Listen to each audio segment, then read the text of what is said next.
Hi, I'm Rachel Anthony. Welcome back to my channel for another Writing Wednesday. Let me start out by saying I am so sorry I have been away MIA for the past couple weeks. I have really been heads down in writing book 2. And honestly, I had to make a choice. Either I was going to create content or I had to fully immerse myself in the story of book 2 while it was flowing. And at the end, I chose to write because the writing needed me more if I was going to meet my goals for finishing book 2. And that is actually perfect timing for today's video.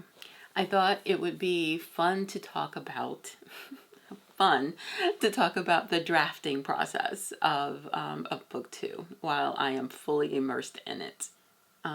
And how different drafting book 2 is compared to drafting A Time for Us. And also how I'm battling perfectionism to get through the first draft of book 2. Because this process has been equal parts creative, terrifying, chaotic, and stressful. So if you've ever struggled with perfectionism while trying to create and, juggle the responsibilities of life, you're going to totally relate to this video. Have you ever stared at a blank page or blank screen, knowing exactly what you wanted to write, yet struggle to actually put words on the page? Because that's a lot of what I've been struggling with in writing book 2. The funny part is my debut novel, A Time for Us, that took me over 30 years to write. And if I'm being honest with you, I can't even remember what the process of creating that first draft really looked like. It was that long ago. So I want to talk about how the drafting process has, evolved for me over 30 years. Because a lot has changed. Not only has things in my life changed, but technology has changed, and how I'm creating my draft is completely different than it was, 30 years ago. When I started writing A Time for Us, I was in my early 20s. I am now in my late 50s. I was married. I had 2 little girls under the age of 5. I was a college student. I worked part-time at a fast food restaurant. There was a lot going on in my life at that time when this idea popped in my head that I wanted to write a novel. How I found the time to actually put words on the page, I don't remember. I truly don't remember. What I do remember is sharing the fact that I had started a novel with a literary professor that I had in college. And once I told her the concept, she was probably my biggest fan and encouraged me to actually finish it. And her encouragement came with her lending me her word processor. Not a computer, a word processor. That is where we were. That is the time we were in at that point, where I lugged this monstrosity of a machine from campus to my house over the summer and actually sat at a little makeshift desk in my bedroom. And nights and weekends when the girls were napping, when there weren't the responsibility of, family or work, I sat and I pounded out the first draft of that novel. That part I do remember. And it felt so good. I remember putting the end at the end and thinking, I finished it. I really did this. And feeling how rewarding that was. The funny thing about that process, though, that I also remember is the fact that I had no outline. I had a story in my head and the ending I knew I wanted to get to. For the life of me, I cannot remember how I got that story out of my head and made it into a viable novel that is actually readable. And a book and a story that I absolutely love so much. And it's so nice to actually read reviews where other people are reading it and connecting with it and loving it as much as I do. So that was story time from a lifetime ago. Now, book two, 30 years later. I am starting with a fully thought out, meticulously put together outline. I know exactly how the story begins, each plot point, each character arc, the ending. I know it all. And yet I am struggling to put words on the page. So much so that I had to kind of shift my thought pattern, my mindset, my approach to how I need to write this draft. I have decided that the way for me to get the story out of my head onto the page is to not go through typical Rachel approach. The typical Rachel approach is a lot like the outline I created. It has everything planned from beginning to end, and it is perfect in my brain. In my day job, I am an IT systems delivery manager, basically a project manager.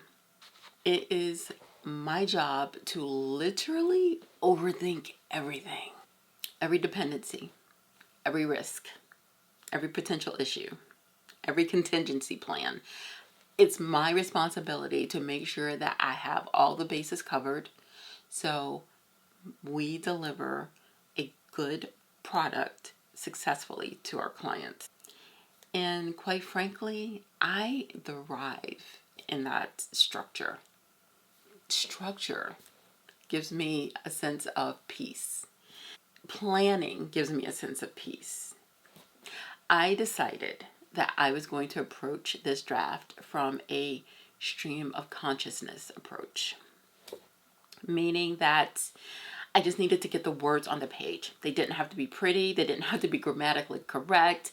The dialogue could be wonky. None of it mattered.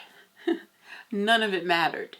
It couldn't matter. I had to let it not matter in order to get the words on the page. Trying to write with the go with the flow approach is not natural to me. It goes against every fiber of my brain.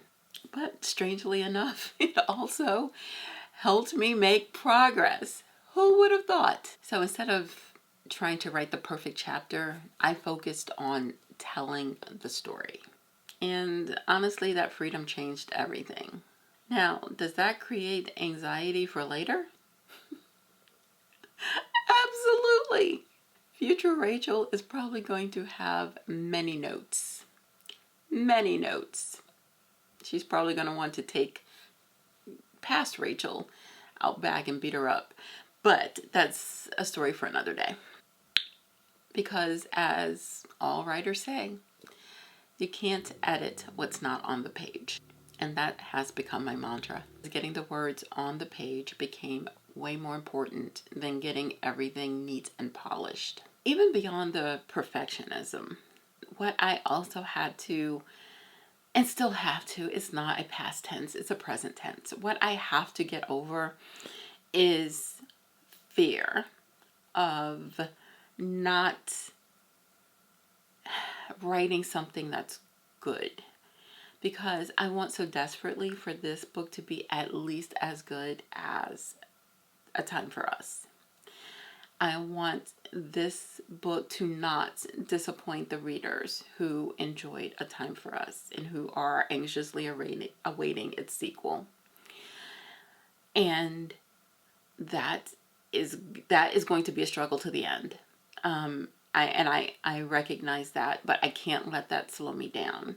I can't continuously think to myself, well, this plot line is stupid, or this character is not as good as he or she was in the previous version, in A Time for Us.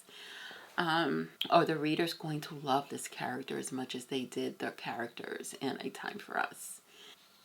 Is the pacing off? Is the scene emotional enough? Is the scene overly emotional? Is the scene even needed? All of these questions are plaguing me during the first draft, and I don't recall that happening when I was drafting A Time for Us. Maybe, it's like having a baby. You know, after all the pain is gone and you hold that baby in your arms for the first time, you forget about the pain. Maybe that's it. Maybe I was going through these struggles before, not from a comparison perspective, but still with the anxiety of, will readers love this book as much as I do? Probably. I just don't remember it.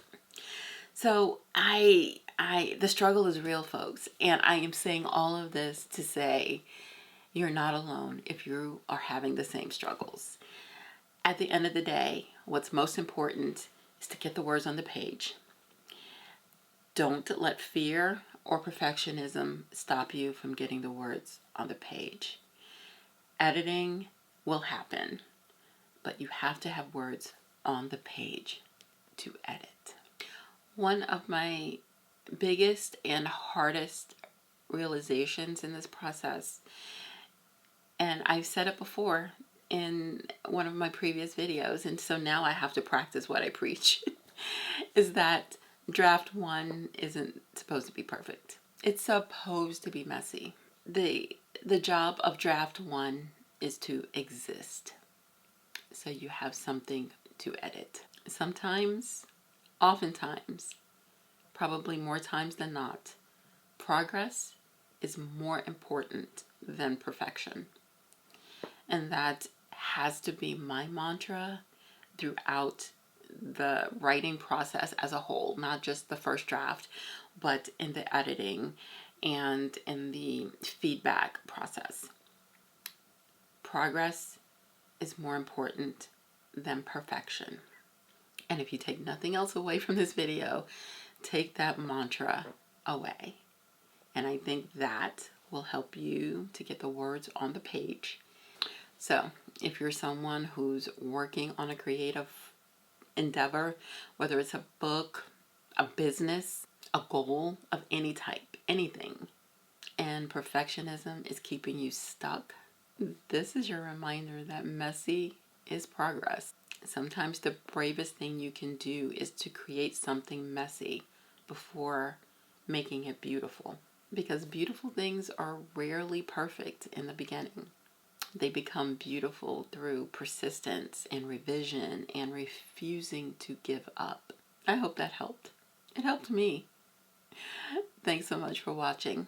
I hope you enjoyed this content enough to give it a thumbs up and to subscribe so you can come back again to hear about my writing journey, the struggles of editing once I finally finish the first draft.